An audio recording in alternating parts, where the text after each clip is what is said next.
দোসা তাওয়া, এটাও এক এক হ্যান্ডেল, একটু হালকা ডিপ, অনেকে পছন্দ করেন একটু ডিপ তাওয়া, তাদের জন্য নিয়ে আসছি, দাম মাত্র 350 টাকা।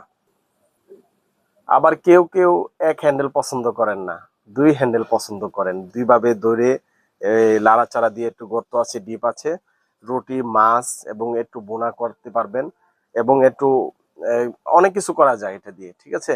তো এটার প্রাইস পড়বে 350 টাকা। শেষমেশ শেষমেশ একটা তাওয়া নিয়ে আসছি, কান তাওয়া। এটা হচ্ছে অনেক হেভি দোসা তাওয়া। এই তাওয়াটা হচ্ছে অনেক মজবুত। এটার প্রাইস পড়বে 450 টাকা। এটা আপনারা চাইলে এই আমাদের এই চারটা আইটেমটা আপনাদের পছন্দ হবে, সেই আইটেমটা আমাদের কাছে পাঠিয়ে দিবেন। আমরা ইনশাল্লাহ আপনাদেরকে ক্যাশ অন ডেলিভারির মাধ্যমে সারা বাংলাদেশে দিয়ে থাকি ইনশাল্লাহ। ভালো থাকুন, সুস্থ থাকুন, আমাদের জুয়েল কুকারিজ পেজে থাকুন। ভালো লাগলে লাইক ফলো দিয়ে শেয়ার দিয়ে পাশে থাকুন। আসসালাম।